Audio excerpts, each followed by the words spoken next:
Welcome back to my channel. आज हम करने वाले हैं एफकेट के 30 क्वेश्चंस इंग्लिश के। और ये एक मेमोरी बेस्ड क्वेश्चन है, जिसे पीवाईक्यू से रिलेट कर सकते हो कि ऐसे टाइप के हमारे क्वेश्चंस आने वाले हैं। जिसमें से हमारा फर्स्ट है रीडिंग पैराग्राफ। तो इसमें है reading the following passage carefully and the answer the question given below. इसको सबसे पहले हमें केयरफुली रीड करना है, देन हमें इसके आंसर्स करने हैं। अब हम इसको पढ़ते हैं। Over 400 years after Menchelensko's death, scholars are still unrevealing the mysteries of art. One mystery revealed recently was that his famous painting of the pensive Coleoptera, including a hidden drawing of different Coleoptera on the reverse side. This hidden Coleoptera depicts a tormented woman whose eyes stare out at the viewer and whose mouth is open, screaming in horror.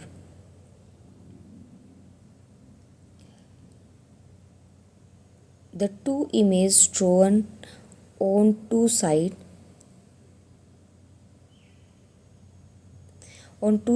of the same paper can be viewed simultaneously. The second mystery is with regards to Menchelensko's architectural plan for the dome of St. Peter's Basilica in Rome. Did he intend the dome to look like the model he built between 1558 and 1561? Or did he change his mind after building the model and decided to evaluate the dome in the way it is today? Scholars do agree on the answer. The third mystery about this great artist was why he destroyed hundreds or thousands of the drawings before he died. Third इसमें history मिली हमें बहुत सारी, तो इसमें third history मरने से पहले. Did he feel that very were unimportant, or did he want the world to see only the finished product?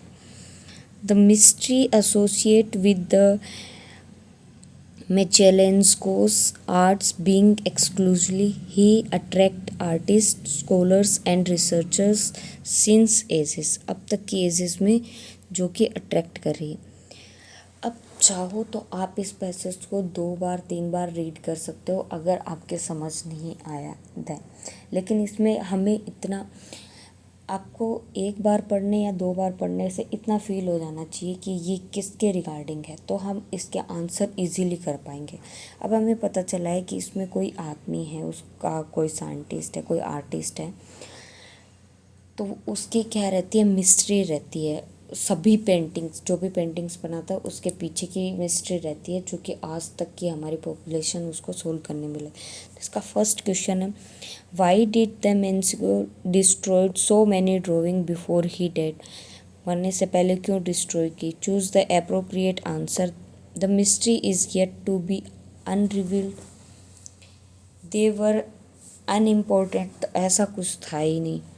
They were only unfinished work, नहीं.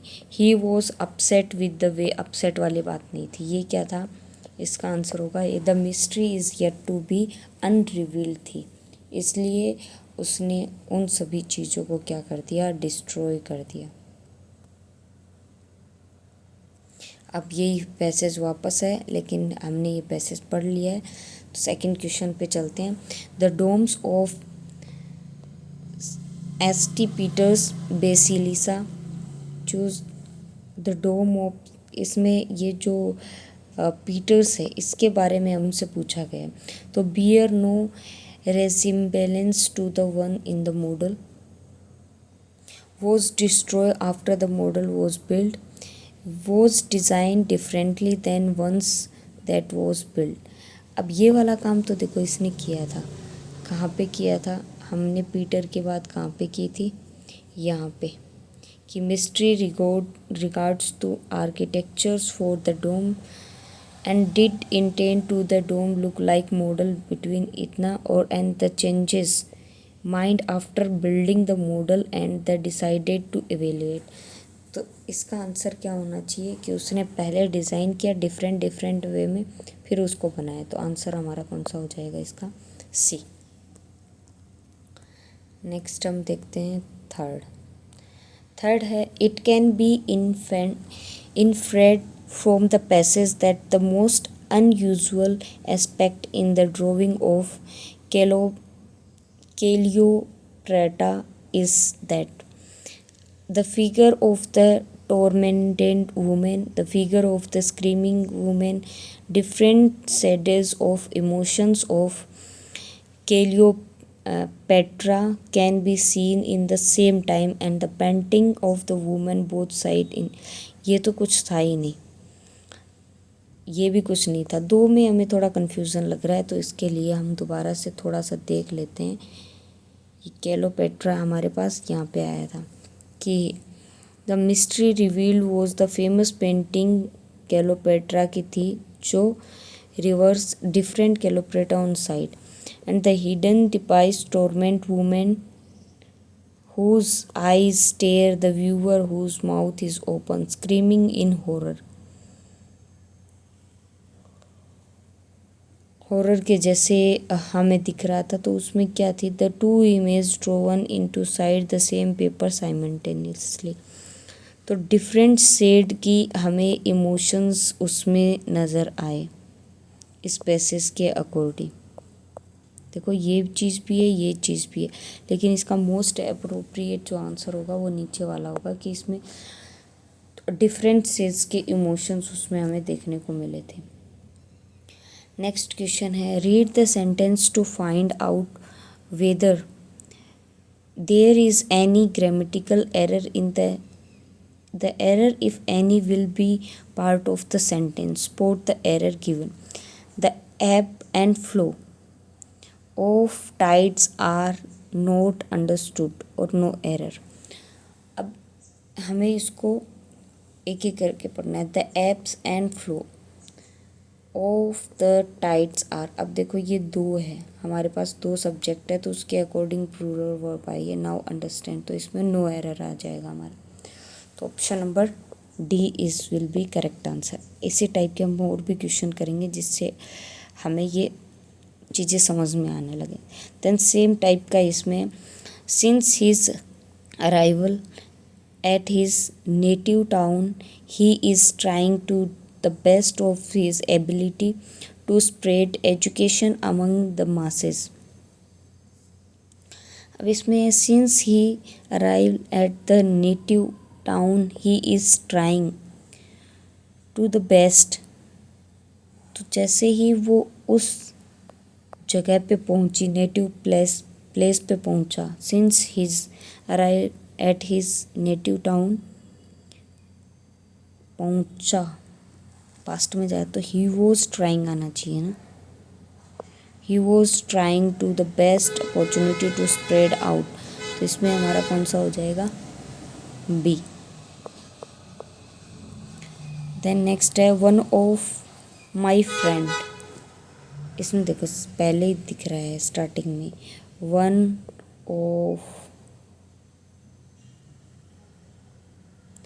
ऑफ द माई फ्रेंड,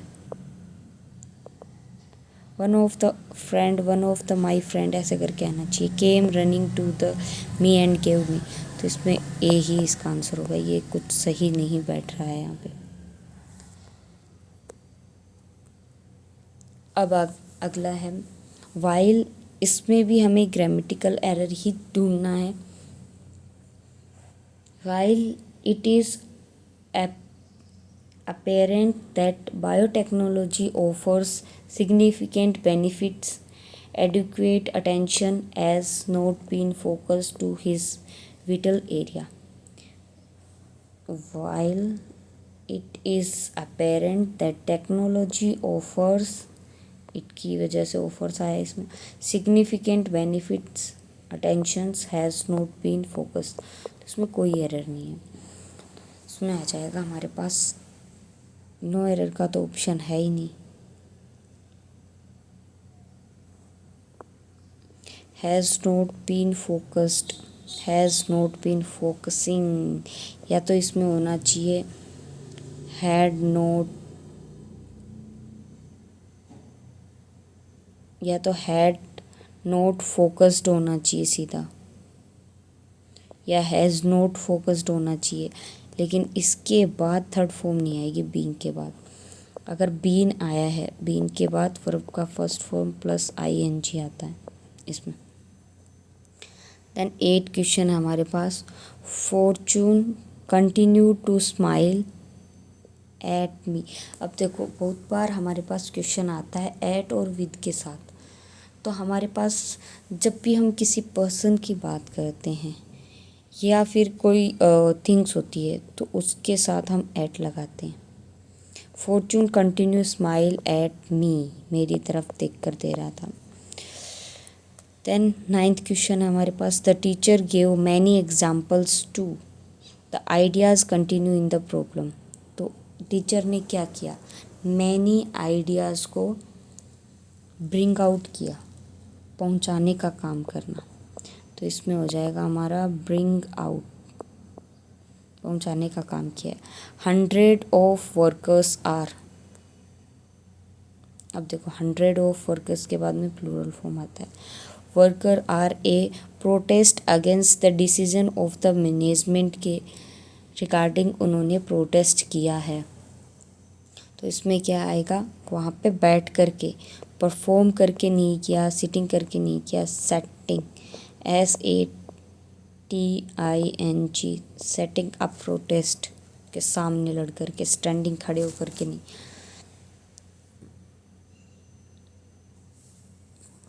अब इसमें हमें मोस्ट अप्रोप्रिएट वर्ड हमें fulfil करना है।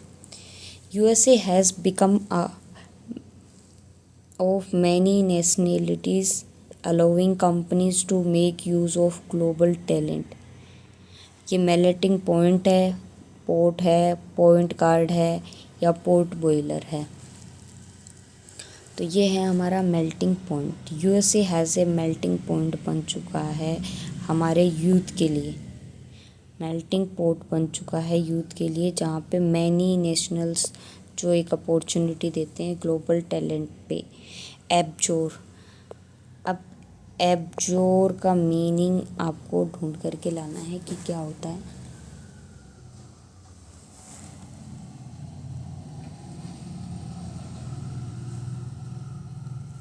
अब इस पे ज़्यादा जोर मत डालो।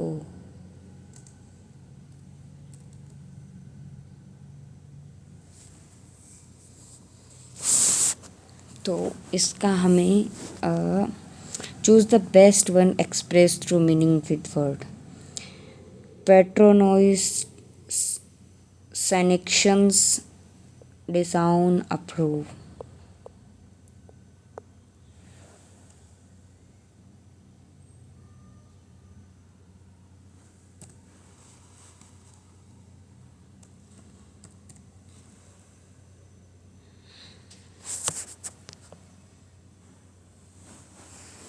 अब एब्जोर का मतलब होता है किसी भी चीज़ को छोड़ना, त्यागना। अब जोर डालने से कोई मतलब नहीं है, जो छूट चुका है वो छूट चुका है। अब इसके एक एक वर्ड के मीनिंग हम देख लेते हैं। पेट्रोनोइस, पेट्रोनोइस का मतलब होता है उसको प्रोटेक्ट करना।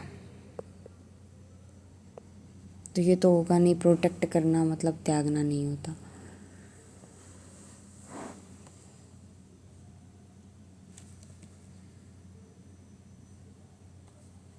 पेट्रो से ही हमें दिख रहा है। दूसरा है डिसाउन, इसका मतलब है नोट एक्सेप्ट या नोट एक्सेप्टेड। अब ये approved,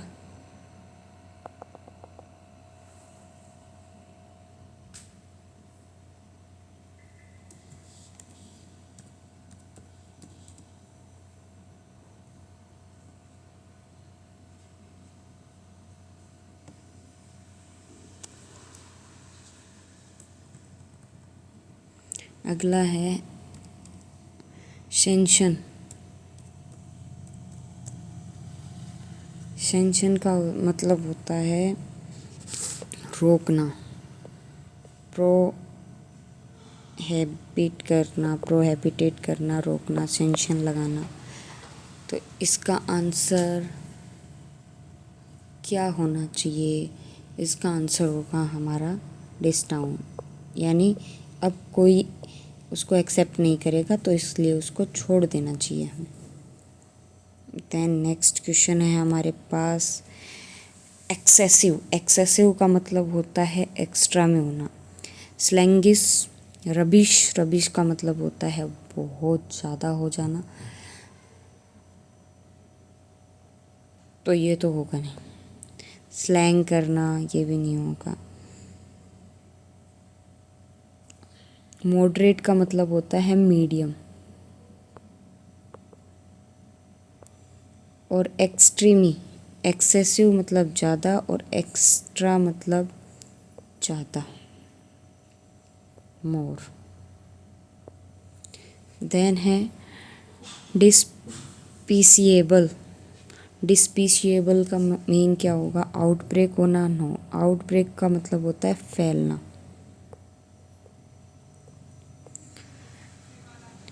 respectable no, escape no, breakout होगा इसका मतलब। नो, ब्रेकआउट भी नहीं। ब्रेकआउट और आउटब्रेक, इनके मीन में थोड़ा ही डिफरेंट है। ब्रेकआउट का मतलब होता है एकदम सडनली से जो काम हो जाना। आउटब्रेक का मतलब होता है पता है उसके बाद। एस्केप करना। डिसपीसिएबल यानी डिच करके जाना या डिस करके जाना, उसको एस्केप करना, छोड़ देना। एक्सुलेट, एक्सुलेट का मीन होता है हमारे पास एनिमिलेट करना, कोर्स करना, रिजॉइस करना। नो, लैमेंट करना होगा। इनके वर्ड्स भी मैं बता देती हूँ, इनका मीनिंग क्या होता है।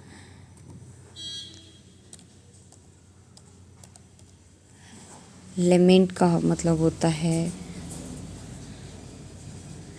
एक्सुलेट का मतलब होता है क्राई से, रोना धोना, बिछड़ने के बाद विलाप करना। अब उसके बाद है एनिमिलेट,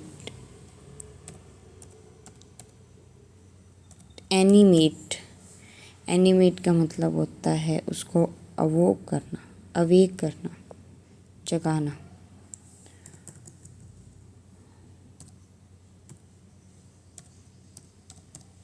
कोर्स का मतलब होता है किसी को खरीदना या चेक करना।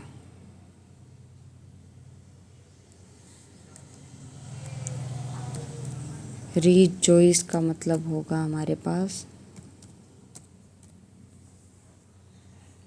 हैप्पी।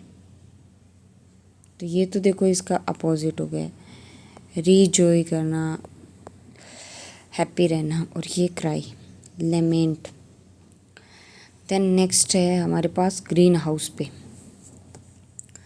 ग्रीन हाउस पे है, green house gases are only dash of the story when it comes to the global warming. अब देखो होल पार्ट मटेरियल इशू। तो हमारे पास ग्लोबल वार्मिंग क्या है? Green house gases are only part of the, whole नहीं आता अगर of the है तो part of the story when its comes to the global warming changes to the one part of the. अब देखो part इसमें आ गया तो इससे भी रिलेट करके भी हम इसमें लाए। इसका जो पहला पार्ट है, the climate system can additional changes to the way the planet absorbs the reflects energy. The secondary changes are, अब देखो इसी में मिलता जुलता है कि फर्स्ट हमारा पार्ट क्या करता है, climate system can raise brings cause is, तो वो क्या करता है, रेज करता है हमें।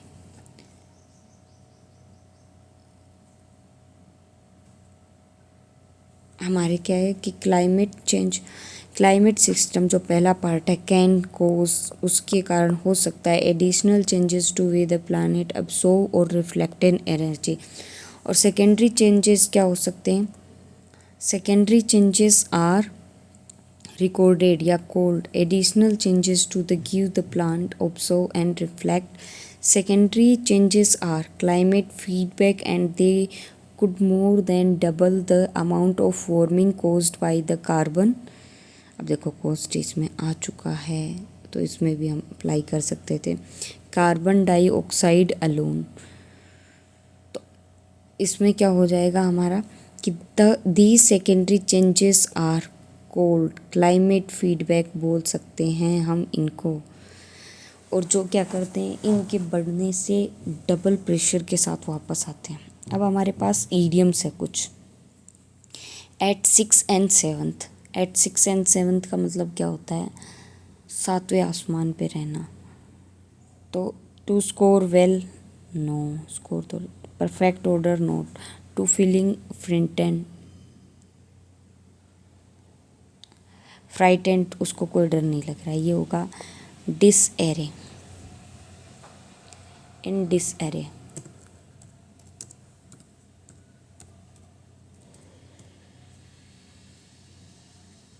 सिक्स्थ नहीं, इन 7th में होता है सातवें आन।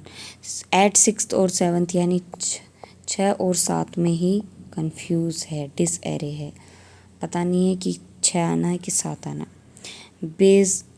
ब्लेज द ट्रेल, इसका क्या होना चाहिए? Blaze the trail. To start a movement, to be defeated, to be मेरिसिकली सडन और अनएक्सपेक्टेड शोक। तो अनएक्सपेक्टेड शोक तो है नहीं ये हमारा। इसका मतलब होता है कि कोई भी हमारा वे है उसमें हमें न्यू स्टार्ट करना। टू स्टार्ट अ मूवमेंट, ये वाला नहीं होगा, ये हमारा बिल्कुल राइट आंसर है। देन नेक्स्ट है हमारे पास, हमें ईडियम एंड फ्रेजेस ही करने हैं लेकिन इसमें अप्लाई करना है।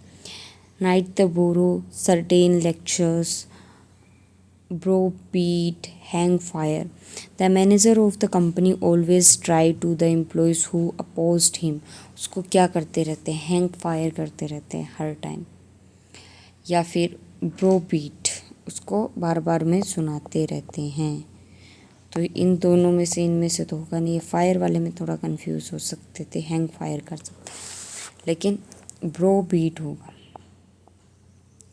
ब्रो बीट, उसको बात बात में सुनाते रहते हैं, जो भी उनके मैनेजर को एक्सपोज करता है उसको।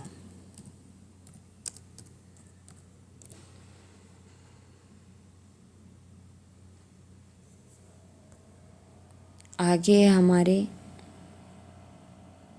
इन the following question there is related pair of the words, ये इसके साथ पेयर्ड में है। Each pair is followed by 4 others pairs of words. Choose the pair for the given options. The pair of words best express the relationship like the original pair. तो harm का मतलब क्या होता है? डैमेज, हानि।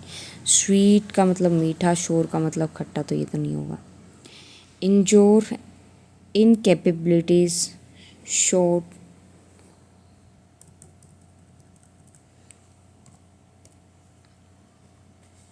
Stay out का मतलब क्या होता है हमारे पास?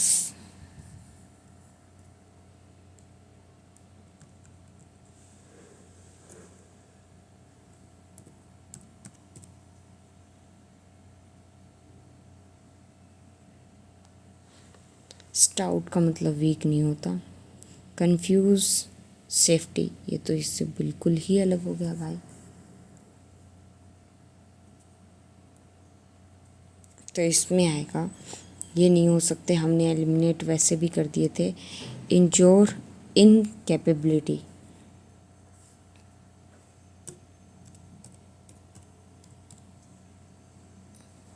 इंजोर का मतलब होता है इस हानि से, ये भी हानि से। इंजोर का मतलब हानि पहुंचाना। इनकेपेबिलिटी का मतलब वो कैपेबल नहीं है फिर भी मार धाड़ कर रहा है।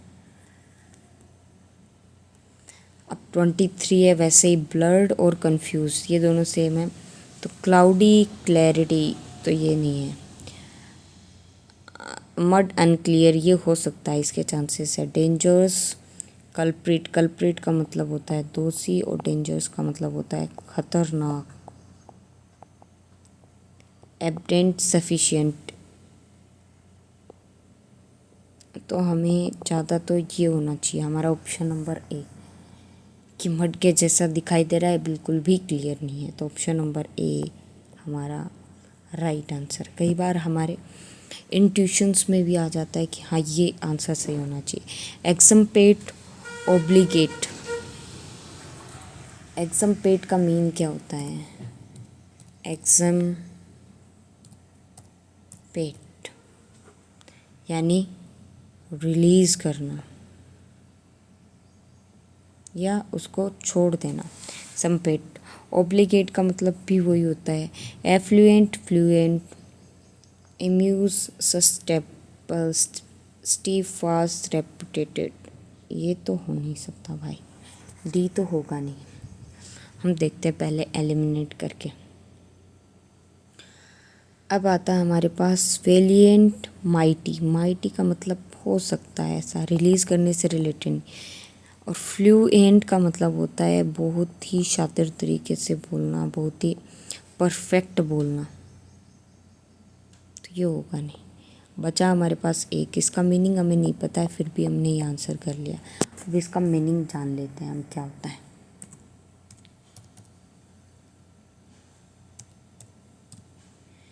इसका मतलब होता है प्रतिरक्षा, यानी प्रोटेक्ट करना या फिर रिलीज़ करना या फिर उसको ओपनली रखना।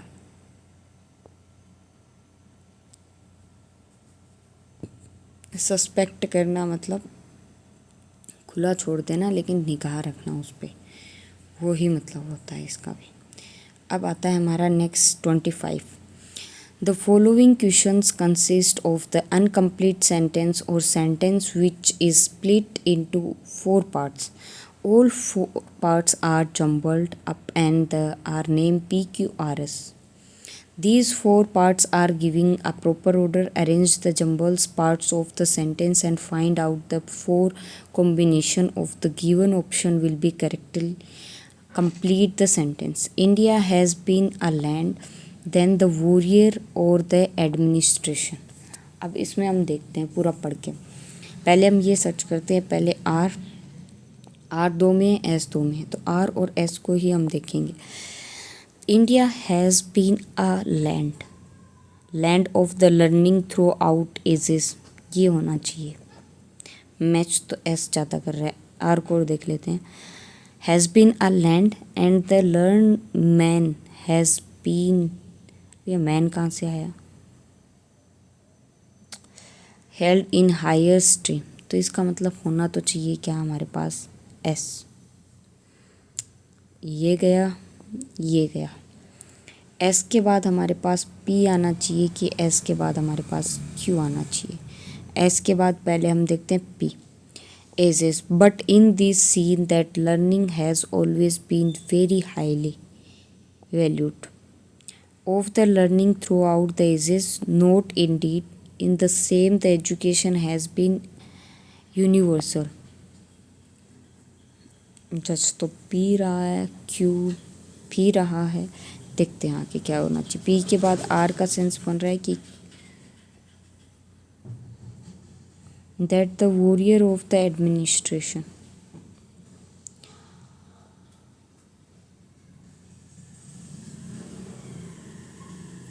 देखते हैं चलो। क्यू के बाद पी देखते हैं, क्यू के बाद P. Has been universal and the learn man has been held higher stream, ये भी सही जा रहा है भाई, लेकिन पी के बाद आर आ रहा है, पी के बाद R, but in the sense of the learning has been very valued and the learn man, ये भी सही जा रहा है, लेकिन हमें पता है कि लास्ट में क्यों नहीं होना चाहिए। हैज़ बीन यूनिवर्सल जो है वो हमारा and the learning is the highest aim then the warrior और द एडमिनिस्ट्रेशन है, तो मतलब लास्ट में क्यों आना चाहिए, तो इस हिसाब से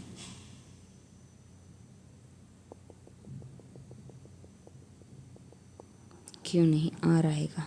आर की तो बात कर रहे हैं सर, लास्ट में आर आना चाहिए, तो इस हिसाब से हमारा डी ऑप्शन होगा, universal then the warrior and the administration. Next question पे चलते हैं। इसमें भी ये सेम ही अरेंजमेंट है। वाइल द रिसेंट, अब इसमें पी पी आर आर, तो पी और आर में से देखते हैं पहले कौन आता है।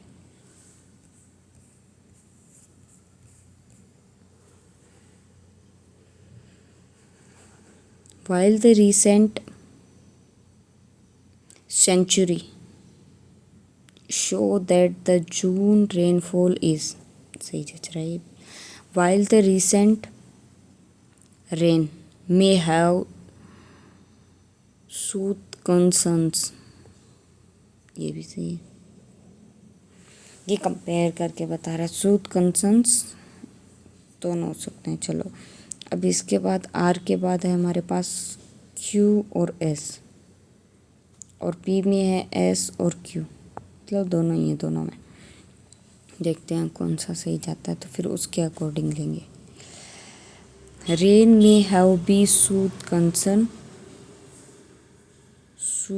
कंसर्न ऑफ द ड्रॉट, तो आर के बाद तो क्यू आना चाहिए, आर के बाद क्यू इसमें है, इसमें नहीं है, आर के बाद क्यू इसमें भी नहीं है, तो इन दोनों में से देखते हैं कौन सा हो सकता है।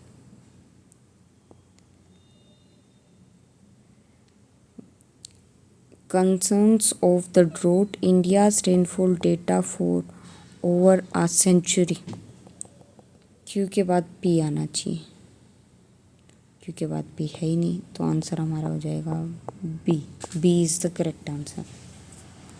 देन नेक्स्ट है हमारे पास same, for some people patriotism, अब इसमें भी हमारे पास पी है, क्यू आर एस सभी हैं, तो सभी को चेक कर। Patriotism today man, for some people patriotism, type of patriotism होगा नहीं, मीन्स हेट्रेड, शुड बी भी नहीं होगा, क्यू से भी स्टार्ट नहीं होगा, टुडे मैन से भी स्टार्ट नहीं होगा, एक ही ऑप्शन बचा है। Some people patriotism means hatred for other countries, but this type of patriotism is an evil and its should be and condemned because today man belongs to the whole world as much to any one country, तो ये हो गया ना हमारा correct. ये हमारे पास एफकेट में थोड़े लो लेवल के, यानी थोड़े इनके सेंटेंस ज़्यादा नहीं रहते, सीडीएस में हमारे लॉन्ग पैराग्राफ में पूछे जाते हैं। देन नेक्स्ट क्वेश्चन है 28, in the following question sentence phrase is the given, substitute one word है हमारे पास, a person who cares about others and help others without any benefit, उसको क्या बोलते हैं हम, एल्ट्रुइस्ट, एल्ट्रुइस्टिक तो बोलते हैं उसको हम, यानी सब पे ट्रस्ट करता है, एल्ट्रुइस्ट करता है, सब पे ट्रस्ट करता है, ऑल पे ट्रस्ट करता है, विदाउट किसी बेनिफिट के वो सभी की हेल्प करता है। Then 29th question है same, an exact copy of the hand writing और प्रिंटिंग इज नोन एज, उसको क्या कहते हैं, मैन्यूस्क्रिप्ट, फेसिमिलाई, एनसाइक्लोपीडिया या सोनवेवर, तो उसको हम बोलते हैं फेसमिलाई, जिसकी एग्जैक्ट कॉपी हैंड राइटिंग की प्रिंटिंग की गई हो। देन हमारा लास्ट क्वेश्चन है इस पार्ट का, सेम इसमें भी वही चीज़ हमसे पूछी गई है, क्या वन वर्ड सब्स्टिट्यूशन के 3 क्वेश्चन आते हैं, मतलब 9 मार्क्स का। A government which run as the rich people is known as bureaucracy, anarchy, plutocracy या थ्योरोक्रेसी। तो इसको हम बोलते हैं plutocracy. A government which runs the rich people के बीच में हो और कुछ पीपल के बीच में हो तो वो ब्यूरोक्रेसी, एनार्ची पूरी गवर्नमेंट के। तो इसके अकॉर्डिंग हमारी प्लूटोक्रेसी एक राइट आंसर है, जो रिच पीपल की गवर्नमेंट होती है। Thank you so much for watching this video and next part हम लेके आएंगे नेक्स्ट वीडियो में।